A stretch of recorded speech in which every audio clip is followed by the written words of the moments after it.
आज 2082 साल वैशाख 14 गते यानी कि माता तीर्थऔसीको सम्पूर्ण ग्राहक महानुभावहरूमा शुभकामना एवं नमस्कार।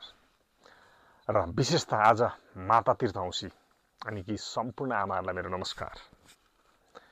सबै आमाहरू खुसी रहनुहोला, सुखी रहनुहोला, सबै आमाहरूलाई शान्ति मिलोस् भन्ने कामनाको साथ आजको भिडियो सुरुवात गर्दछु।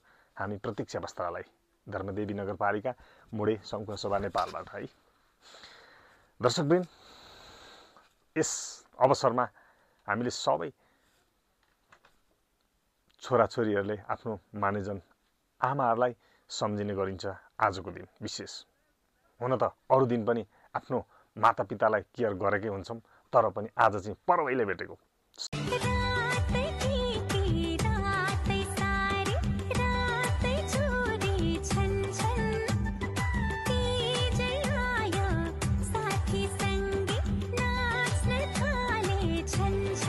मैले पनि आज बिहानै आमा बुवालाई फोन गरेर सन्चो बिसन्चो सोधेँ, के खान मन लागेछ, के लाउन मन लागेछ सोधेँ। हुन त अरू बेला पनि आफूले सकेसम्म केयर गरेकै छ, तैपनि आज विशेष पर्वले भेटेको, छोराले कहिले फोन गर्छ भनेर हरेक आमा बुवाको फोनको पर्खाइमै हुन्छ आज है। हजुरहरूले पनि एककल फोन गर्नुहोस्, सँगै हुनुहुन्छ भने सन्चो बिसन्चो सोध्नुहोस्, टाढा हुनुहुन्छ भए पनि जान सक्नु भएन भने पनि सन्चो बिसन्चो सोध्नुहोस्। अनि त्यही हो। अब र आजको यस पल घडीमा जन्म दिने बाबाआमासँगै कर्म दिने बाबाआमा पनि उत्तिकै महत्त्वपूर्ण स्थान ओगटेको हुन्छ। अब जन्म दिने बुवाआमा, मेरो आमा 69 वर्षको हुनुहुन्छ भने बुबा 75 वर्षको हुनुहुन्छ। र उहाँहरूलाई सोधेँ, सन्चो बिसन्चो सबै सकिसकेपछि आजको दिनमा मलाई कर्म दिने मेरो श्रीमतीको बुवाआमालाई पनि सम्झिन चाहेँ, जो यस लोकमा हुनुहुन्न। दुईजनै सासू ससुरा नै परलोकमा गइसक्नु भएको छ। उहाँहरूप्रति पनि शिर झुकाएर नमन गरेर एकछिन घोरिएर सोचेँ, जहाँ हुनुहुन्छ सुख शान्ति तरिकाले रहनुहोला, आजको दिन यहाँहरूलाई सम्झिन चाहेँ भनेर कामना गरेँ।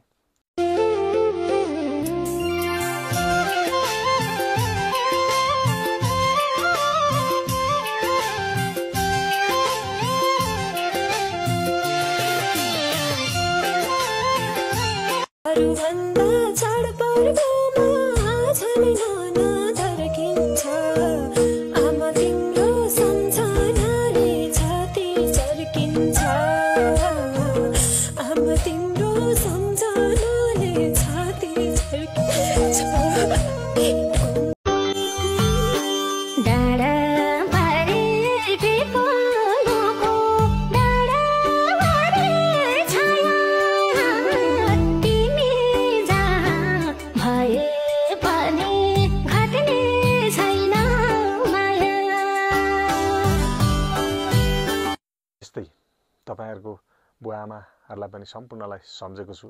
ह्याप्पी माता तीर्थऔसी, जननी जन्मभूमि स्वर्गतपी गरियसी। बस यति नै आउँछ, निकै लामो श्लोक थियो।